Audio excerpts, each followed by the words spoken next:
War has always fascinated and terrified us. We see soldiers as heroes, strong, fearless, ready to face anything. But behind the medals and uniforms are real people, caught in moments where everything can go wrong in an instant. Sometimes, it's not the enemy that takes their lives. It's something far more shocking, unexpected, and disturbing. These are the 5 most disturbing military deaths ever, and once you hear them, you'll never look at war the same way again. Many questions and very few answers. But today is a day of mourning as the fallen soldiers make their final journey home. It was a dark night over Afghanistan on April 17, 2002. A group of Canadian soldiers from Princess Patricia's Canadian Light Infantry were in the middle of a nighttime training exercise, something they had done countless times before. They were firing at targets, practicing their maneuvers, preparing for the real battles ahead. Far above them, 2 U.S. Air National Guard pilots, Major William Umbach and his wingman, Major Harry Schmidt, were returning from a long, exhausting 10-hour patrol in their F-16s. Fatigue was setting in, and the silence of the cockpit was broken only by radio chatter and the hum of the engines. Then, suddenly, they saw flashes of light from the ground. To the pilots, it looked like surface-to-air fire, the kind of attack every flyer dreads. But what they didn't know was that those flashes weren't enemy weapons. They were Canadian soldiers conducting a live fire exercise with anti-tank guns and machine fire. Schmidt radioed for permission to engage, his voice tight with urgency. "I'm rolling in self-defense," he said, convinced they were under attack. His flight lead warned him to wait. "Let's make sure it's not friendly." But the tension in the air was suffocating. Seconds later, Schmidt released a 500-pound laser-guided bomb toward the supposed threat below. 22 seconds later, the explosion lit up the desert night like a second sunrise. The blast tore through the Canadian camp. 4 soldiers were killed instantly. 8 more were gravely wounded. When the dust settled, the horrifying truth came out: the men on the ground weren't Taliban fighters. They were allies, friends, the first Canadians to die in combat since the Korean War, and it was at the hands of their own side. In the aftermath, chaos erupted between military commands. Both Canada and the U.S. launched investigations. The findings were damning. The Canadian board concluded that their troops had done everything by the book, their training had been approved, their procedures sound.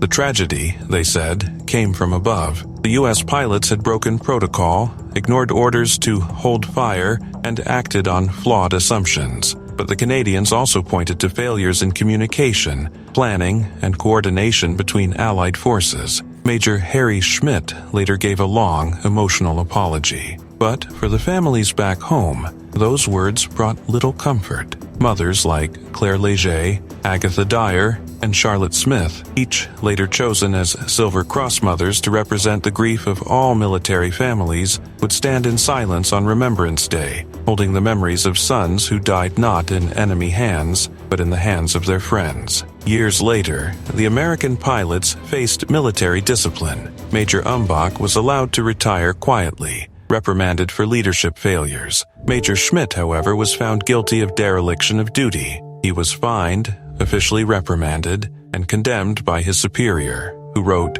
"You acted shamefully, you blatantly ignored the direction to hold fire." The words burned, but they couldn't undo what had been done.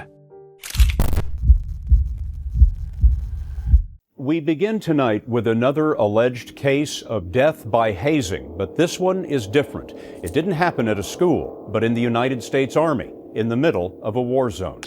He was just 19, young, hopeful, and full of quiet pride. Danny Chen had grown up in the heart of Manhattan's Chinatown, the only child of hardworking immigrants from southern China. His father was a chef, his mother a seamstress. They had come to America chasing the same dream so many before them had, and for a while, it seemed like that dream was within reach. Danny had graduated from Pace University High School, earned a full scholarship to Baruch College, and had his whole life ahead of him. But instead of taking that path, he chose another one of honor, service, and sacrifice. In January 2011, he enlisted in the U.S. Army. He wanted to prove himself. He wanted to serve the country that had given his family a new beginning. But what awaited him in uniform wasn't brotherhood. It was torment. After training at Fort Benning, Georgia, Danny was assigned to C Company, 3rd Battalion, 21st Infantry Regiment. By August, he was deployed to a dusty outpost in Kandahar, Afghanistan. He was the only Chinese-American soldier in his unit,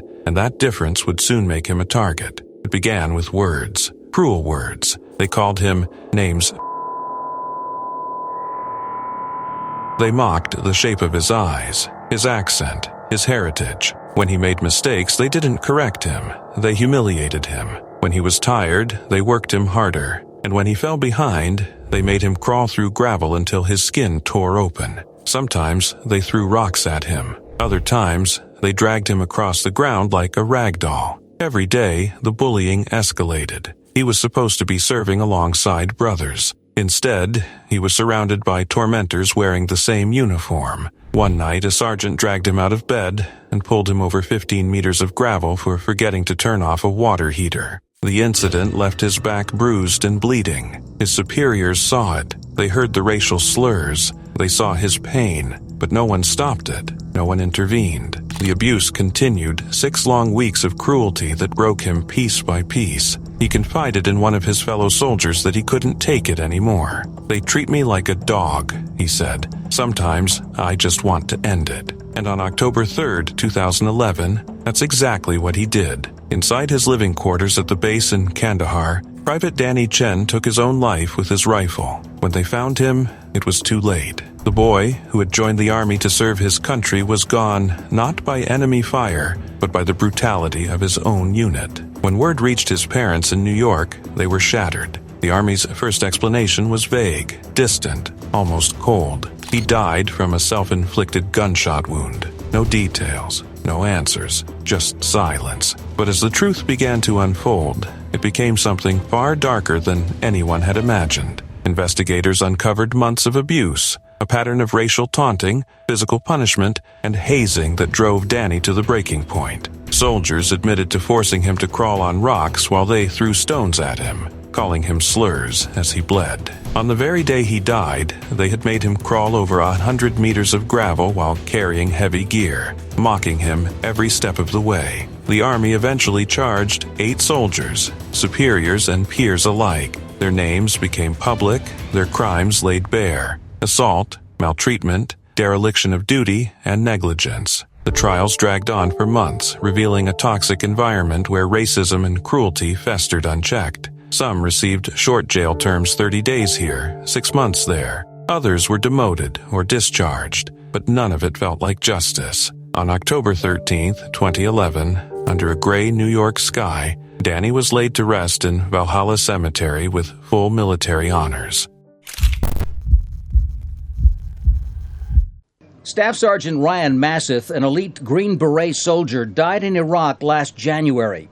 Air Vice Marshal Abed Mohush, one of the most powerful men in Saddam Hussein's Air Force. A decorated pilot, a veteran of the Iran, Iraq, and Gulf Wars, a man who had spent decades commanding the skies. But by late 2003, his world had collapsed. Saddam's regime was gone, Baghdad had fallen, and U.S. forces now controlled Iraq. In early November that year, the Americans came for his family. His sons were taken during raids, dragged from their home and held at an undisclosed location. So, like a father desperate to protect what little he had left, Mohush did something no one expected. He surrendered himself. On November 10, 2003, he walked through the gates of a U.S. base in Al-Qaim, near the Syrian border, hoping that his cooperation would bring his sons home. He didn't know that within 16 days, he'd be dead. At first, the official story sounded clean, controlled. The U.S. military said Mohush had died of natural causes. They told the media he had fallen ill during questioning. Leaflets were dropped across Iraqi villages claiming that the general had cooperated, given up insurgent names, and helped U.S. forces. The message was simple: surrender, and you'll be treated well. But behind those carefully crafted headlines was a very different truth. The truth began to unravel slowly. The Washington Post published what the U.S. military hadn't wanted anyone to see. Mohush hadn't been captured in a raid he had walked in voluntarily. He hadn't died from illness. He had been tortured to death. For 2 weeks, he had been interrogated by a mix of U.S. military intelligence officers, CIA operatives, and Iraqi mercenaries hired by the agency. When Mohush didn't give them what they wanted, they turned to claustrophobic techniques, a sanitized phrase for what was really happening behind those concrete walls. He was beaten with clubs and rubber hoses. His ribs were broken. His body was battered from head to toe. Then, on November 26, 2003, inside a small dimly lit room known only as Interrogation Room 6, his final session began. A soldier forced him into a sleeping bag, zipped it shut, and sat on his chest. Mohush's ribs cracked further under the weight. He tried to breathe, but the air was gone. Trapped, crushed, gasping, the 56-year-old father, pilot, and patriot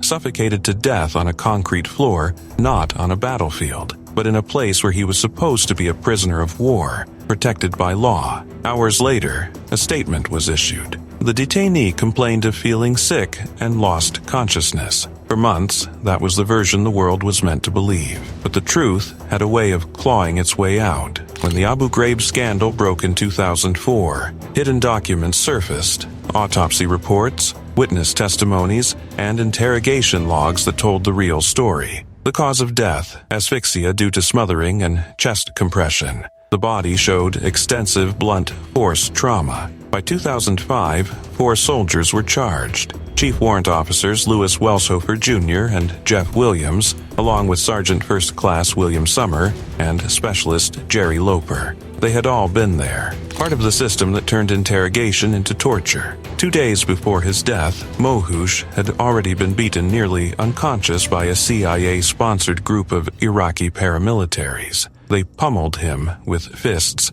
a club, and a rubber hose. He was handed over to Army interrogators barely able to stand. And yet, the next day, they zipped him into that sleeping bag and sat on him until he stopped breathing. At the trial in 2006, Chief Warrant Officer Welshofer faced charges of murder and assault, but the verdict shocked many. Not guilty of murder. Instead, he was convicted only of negligent homicide and dereliction of duty. His punishment? No prison time. Just a $6,000 fine, 2 months of home restriction, and a formal reprimand.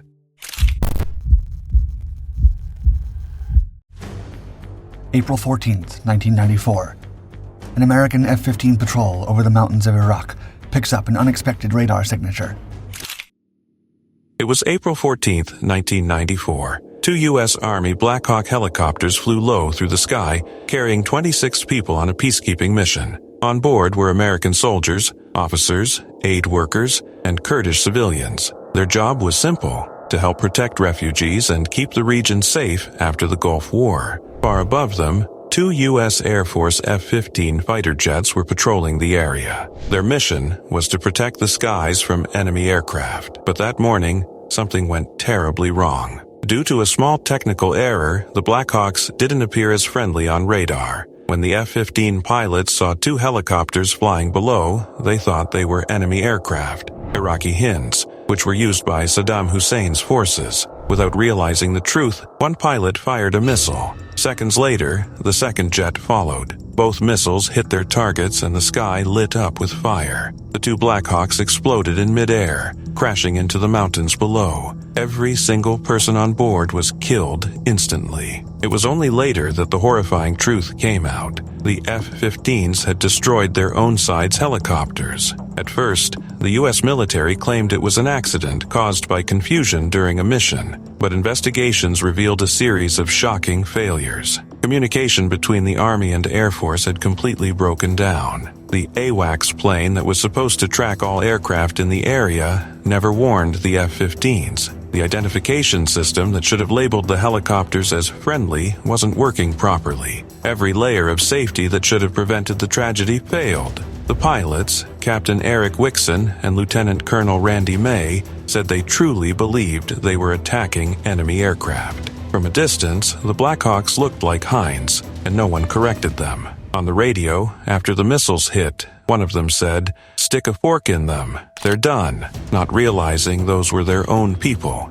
It was a moment of deadly misunderstanding that no one could take back. When the news reached Washington, the reaction was immediate. President Bill Clinton personally apologized to the leaders of allied nations, including Britain and Turkey, who had lost their citizens in the attack. Families of the victims were devastated and demanded justice. They wanted someone to be held responsible for the deaths of their loved ones. But accountability never truly came. Only one person, a member of the AWACS crew, was court-martialed, and he was found not guilty. The F-15 pilots and others involved were reprimanded, but none faced prison time. In the end, the U.S. military admitted to a long list of failures and promised to make changes. New safety procedures were created, better communication systems were put in place, and the rules for identifying aircraft were tightened. But for the 26 people who died that day, and for their families, those changes came too late. Among the dead were 15 Americans,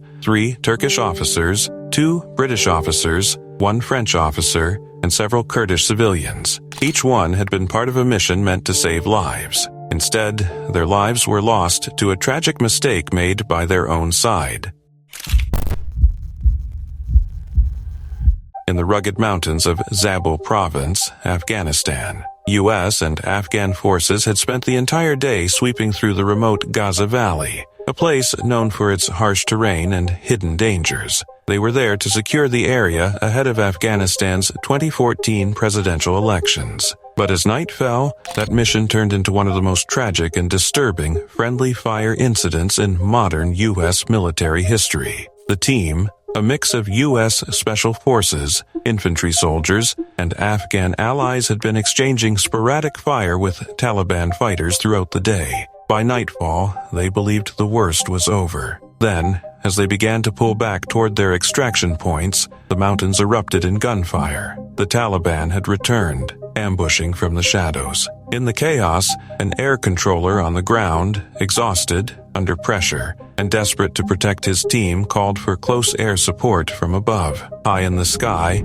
a B-1B Lancer bomber circled, its crew ready to rain down precision fire on the enemy. But what was meant to save them would instead destroy them. The bomber locked onto coordinates sent from the ground. Laser-guided bombs were armed. The air controller confirmed his target, believing he was directing the strike toward enemy positions on a ridge just 300 meters away. What he didn't know, what no one knew, was that the coordinates were wrong. The soldiers on that ridge weren't the enemy. They were his own brothers in arms. At 8:21 p.m., 2 500-pound JDAM bombs dropped from the B-1B and screamed toward the earth. The explosions shattered the valley, lighting up the dark mountains with a blinding flash. The shockwave rolled across the rocks, and then came the silence, that eerie, heavy kind that only follows something unspeakable. When the first rescuers reached the ridge, the horror hit them like a physical blow. The strike had landed directly on top of the friendly position.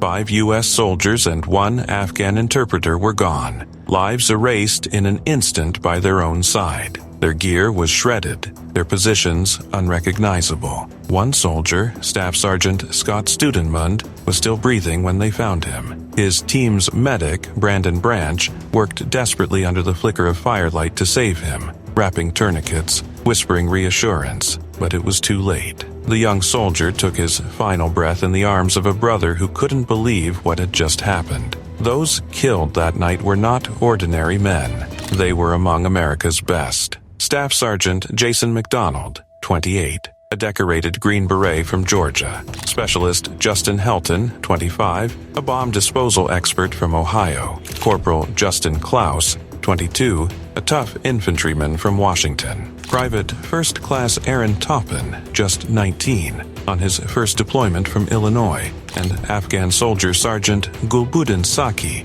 who had stood shoulder to shoulder with them. They had trained for years to fight the enemy, not to die by mistake. When the truth emerged, it stunned everyone from commanders to grieving families back home. The investigation revealed a devastating flaw in the bomber's targeting system. The B-1B's high-tech sniper pod, used to identify ground targets, couldn't detect the infrared strobes on American helmets, the very beacons meant to mark them as friendly. From the sky, the bomber crew couldn't tell who was who. They had relied on those invisible markers assuming they worked. They didn't, and no one on the ground knew it. The report later called it an avoidable tragedy. But those words did nothing to heal the pain. The air controller had given the wrong coordinates, the commander had trusted flawed information, and the bomber had followed orders without question. Every small mistake, every false assumption lined up perfectly to create a disaster. One wrong signal, one missed detail, and 5 heroes were gone. Captain Derek Anderson, the Special Forces officer leading the operation, was cleared of wrongdoing, but his career ended anyway. The Air Force controller who called in the strike was forced out of special operations. Families demanded answers that never truly came.